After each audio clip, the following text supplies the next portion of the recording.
Now, for the latest on our top stories tonight, senior Republican spokesman Errol Morkoc joins me now from Detroit. Good to have you. It's a lot happening in the United States, around the world, and of course in the Middle East. I'll begin with asking you questions as, someone from this part of the world. Does the U.S. have a moral obligation to protect its citizens, or do you think, as critics would say, this is an excuse for military intervention? To protect the citizens of Iran? Because of America? Americans Well, are worried absolutely, as a about responsibility to protect the citizens of America, and I don't see how this would be in any way abrogating that. Okay, so the Americans, we know that some servicemen have lost their lives. We know that there's retaliation from the Iranian side. That's why I asked you the question.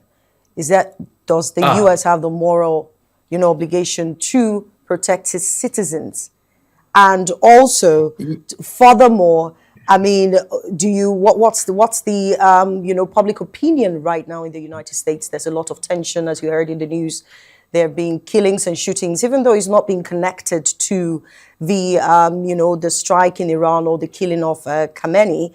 There's been a lot of killings in Cincinnati. There's also some news reports in Texas, all linked to maybe terrorist, activity.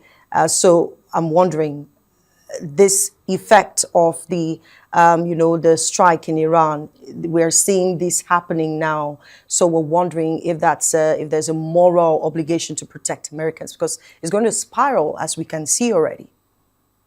Sure. In terms of retaliatory attacks or sleeper cells or these kind of things in the U.S., absolutely, the U.S. has a moral obligation to its citizens. It has a fiduciary obligation to its taxpayer, if you want to take it to the granular level. Regarding the servicemen, of course, who have been killed, whether that I think was in Bahrain and some other areas, so that, I mean, that's an awful thing to happen. And something that we honor their lives as they put themselves and made the ultimate sacrifice for our country. When you enter into a situation with Iran, especially how it has been mismanaged for the last 20 plus, 30 plus years in the negotiations, when the sort of war finally comes, there is going to be, unfortunately, people on our side who lose their lives, and it's President Trump's paramount objective to protect them while also delivering a successful kinetic operation. Now, I'm glad we're answering the questions. We're going straight to the point because there's a whole lot that we need to cover. I asked also on critics saying this is an opportunity for military intervention. Do you agree?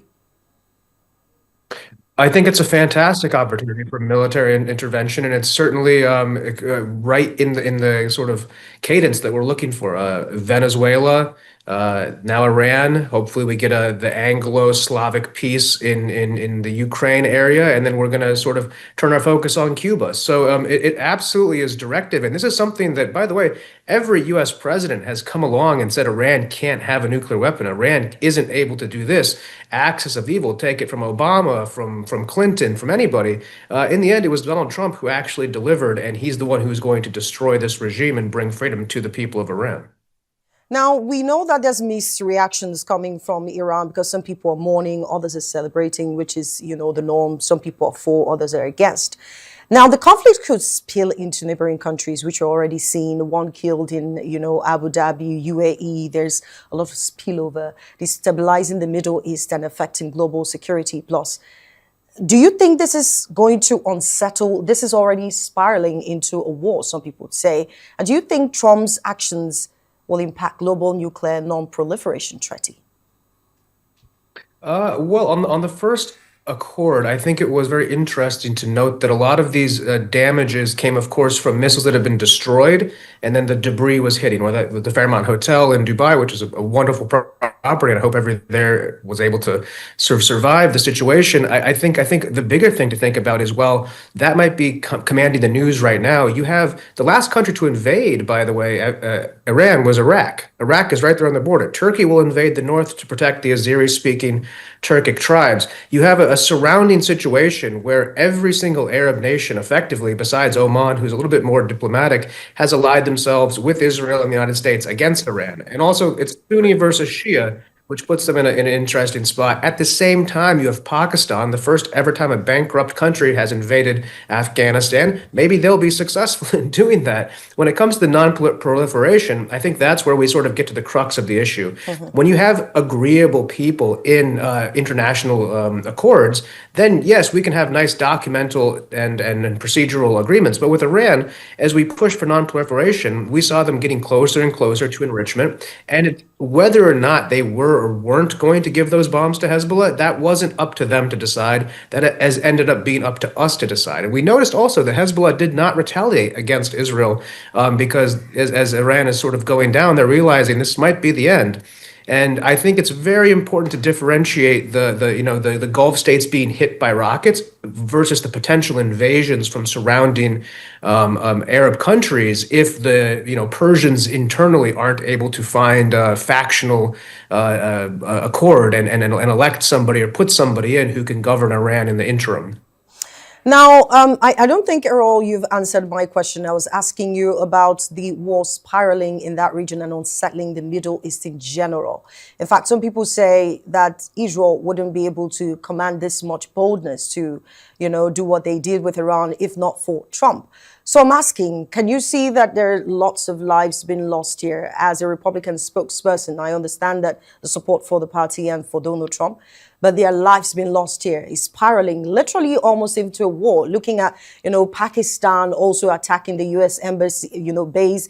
It's becoming, it's a trigger, and that ripple effect is being felt in the U.S. because suddenly, I know that there's been issue of gun controls where people, shoot others and all of that. And the government is trying to ensure that that is not the case because investigations are underway. But you can see the ripple effect in Austin, Texas, Cincinnati today. It's getting out of hand, don't you think? Well, I think it's certainly, I don't discredit any of those lives that have been lost whatsoever. It is, however, probably in the direction of a longer term peace. It's not as though that you can solve this issue without any lives being lost. And of course there will be ramifications, but the ramifications of Iran and the IRGC conducting IEDs and the 20,000 American servicemen who lost their lives because of that, or whether or not they've been global sponsors of terror or human trafficking or fraudulent economic behavior, and also avoiding embargoes and supplying oil and weapons to enemies of the United States, including Cuba and Venezuela.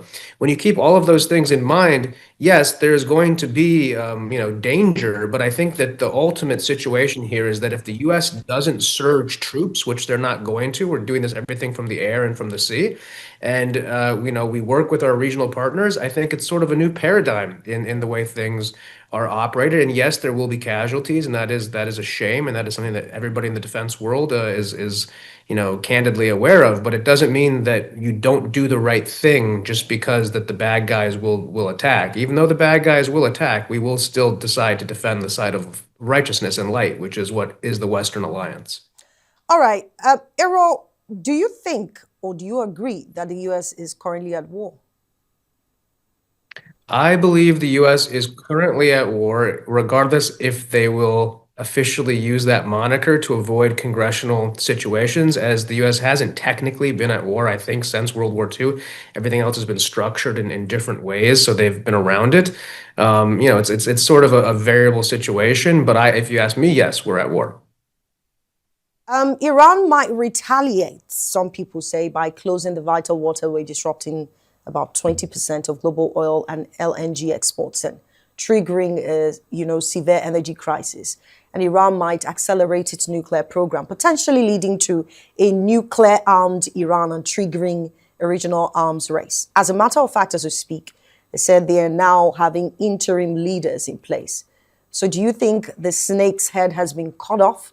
And looking at oil prices, in fact, reaching over $100 per barrel, the ripple effects of these is what people are pointing to the fact that Trump should have spoken with the Congress before taking such moves. Well, Sorry, there's a little connection issue. The one of the great things about oil prices going over 100 is that's going to force a lot of interesting situations with Ukraine and Russia, because now Russia can sustain this war a little bit longer. So we need to be careful about that.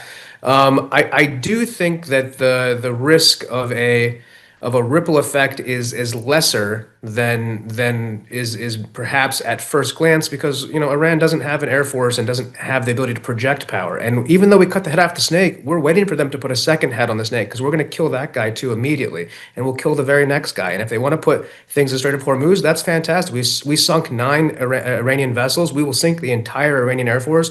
We will kill every single Iranian commander, every single Iranian naval admiral, every single Air Force commander. We will kill every single leader they put in there until somebody's done. And we will not stop until every single one of our enemies is completely turned into dust or surrendered. And Trump has given them an ultimatum. You can have immunity now or death tomorrow. And that situation is a very serious situation, because we are not playing around, and we will deliver that death to anybody who stands up and replaces the snakehead we have cut off. Now, I know, Errol, we've had a conversation about using the word kill on this platform. So we're Yes. trying also to get to avoid that as much as we can. I understand the takeout situation because, this whole situation is spiraling. But it would seem as though we still do not understand the gravity of the situation in hand. We can, sit here and just have a conversation and an amazing debate, but people's lives are being lost. And if, like you said, another person is, voted, or an interim leader is put in power, the US still has plans to still take out. And you see that the American people, there are lots of riots around the world as we speak. Lives are being lost. Seems like what Trump said, we're going to stop the wars. He's starting wars. Well, I mean, the war with Iran, we can say, was started in '79 when they took over the embassy and held those people hostage. It's been a long-term sort of generational battle, I think, and a little bit of the disconnect that maybe younger Americans have with older Americans is they still remember that. And that's still a present battle. That was how Jimmy Carter lost the election to Reagan. Reagan came in and got the hostages freed. And so that generation has been waiting to finally get this sort of revenge, and revenge in a very direct way, because these people in that generation of Americans felt incredibly passionately about that situation. Yes, things will escalate, and yes, things will get worse before they get better. But we've been left with a very interesting geopolitical situation.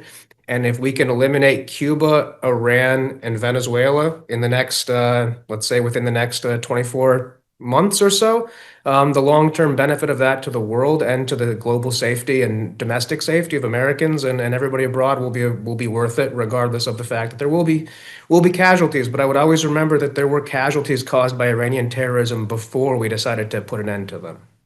Now you're bringing Cuba into the conversation. So you're saying the United States government has planned to take out Cuba as well. Correct. We intend to do that, obviously, without firing a shot. At this point, there's no reason for them to fight with us anymore. They don't have any, technical ability to defeat a drone army, which we can put there. Ultimately, their only backers, of course, were Venezuela, Iran, and they're not going to be able to do it. China has been chased out of the hemisphere, and Russia is bogged down in the Ukraine. And so the very nice situation here is, well, the Castros, I give them all the credit. They won. The Castros beat 7, 8 American presidents, and for their lineage, they kept that island. But at this point, there's no functional economy there. We've cut off their oil supplies, and we're offering them a tremendous financial package to come in and be part of the international community, as their only allies have now been reduced to dust. Okay, if you can, in just a sentence, is Trump's approach to Iran a reflection of his America First policy, or is it a departure from it? And you have spoken a lot about the fact that this is the US's plan, this is Trump's plan. And do we have the midterm elections in mind as we do this? Because you talked about 24 months if he's going to achieve this. But the midterm elections can be disrupted as well as a result of what is going on. Yes, at first glance, it does play well for the midterm elections in terms of 17-point plus support of the strikes. Nobody would support a war or invasion. And I think to the original question, it's a very special question because America, and I've mentioned it on a different on shows that we almost have two countries. We have the American empire and the American domestic. And America first is, bringing jobs home, bringing factories home, onshoring the means of production, finding ways to stop illegal immigration so the bottom quadrant is protected. That's almost a completely different set of people than are conducting the American empire abroad because at obvious glance, no, that's not America first. But America being the global hegemonic power that's sort of retreating into a regional situation as multipolar world order opens up, as Senator or as Speaker or Secretary Marco Rubio has emphasized recently, I think we come to a situation where the Americans are much more open to a renegotiated world order, and we're going to see that. And that will, in many ways, be an America first long term plan as we start to become more insular in some ways. And as in, we're not going to be putting large amounts of soldiers on the ground. Trump has always been very dovish with invasions and very hawkish with strikes.